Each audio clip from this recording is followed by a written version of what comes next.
তো ব্রাদার দেখেন এই যে এটাই কিন্তু সেই বিখ্যাত তিস্তার ব্যারেজ রংপুরের। এই যে দেখেন এখন আমাদের সময় হয়েছে বিদায় নেওয়ার। তো বিদায় নেওয়ার পূর্বে আমি আপনাদেরকে আজকে পুরো তিস্তার যেই ব্রিজটা বা ব্যারেজ এটাকে আমি আপনাদেরকে ভিডিও করে দেখাবো। তাহলে চলুন, আমাদের গাড়ির সময় হয়ে গেছে, তাহলে চলুন আপনাদেরকে পুরো ব্রিজটার ভিডিও ফুটেজটা দেখাই।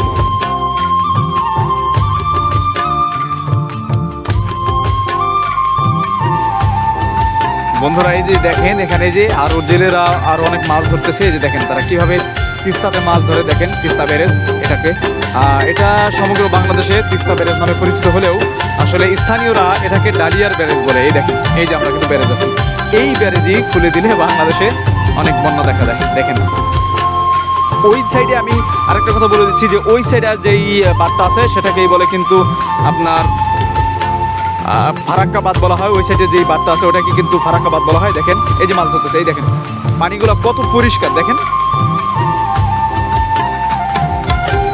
দেখেন। তো আজকে মানে এইগুলো দেখে আমি পুরোপুরি অবাক হয়েছি যে বাংলাদেশে এত সুন্দর জায়গা রয়েছে, আমি কখনো কল্পনা করতে পারি নাই। দেখেন ওই যে অনেকগুলো মাছ পেয়েছে তারা, পুঁটি মাছ আর অনেক পদের মাছ দেখা যাচ্ছে। দেখেন তো বন্ধুরা এই যে দেখেন এখন কিন্তু দেখাচ্ছে আপনাদেরকে যে আমাদের বাংলাদেশি যারা জেলে আছে এরা তিস্তাতে মাছ ধরতেছে। এই যে দেখেন এখন আমরা তিস্তা ব্যারেজে আছি। এই যে আমাদের বন্ধুরা আসতেছে ওরা, আর আমরা ঘুরতে আসছি। আজকে দিনটা মানে আমাদের খুবই এনজয় হয়েছে, খুবই মজা হয়েছে। এই দেখেন এই যে তিস্তার ব্যারেজ, এই যে এই ব্যারেজের রশিগুলো খুলে দিলেই কিন্তু আমাদের বাংলাদেশ পুরোপুরি একেবারে তলিয়ে যাওয়া উপক্রম হয়ে যায়। এই যে দেখেন এই যে অপর সাইড, এই দেখেন এদিকে আমি দেখাচ্ছি আপনাদেরকে, দেখতে পাচ্ছেন কিনা জানি না। দেখেন এইদিকে একটি ব্যারেজ শুধুমাত্র সামান্য খোলা হয়েছে, তাতেই কতটা স্রোত। তাহলে এবার চিন্তা করে দেখুন এখানে 52টা এরকম ব্যারেজ আছে, এই ব্যারেজ যদি খুলে দেওয়া হয় তাহলে আমাদের বাংলাদেশের অবস্থাটা কতটা ভয়ঙ্কর হতে পারে। এই দেখেন এই দেখেন এই যে এদিকে এক ভাই তিস্তাতে বড়শি ফেলে মাছ ধরতেছে। এই দেখেন এই চাচা কি মাছ ধরতেছেন?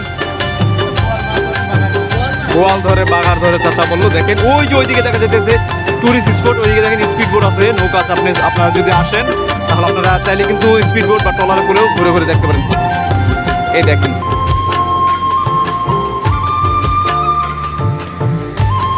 এই যে এটাই তিস্তার ব্যারেজ সেই বিখ্যাত। এই যে দেখেন এই যে বাঁধনগুলা বিশাল বড়, দেখেন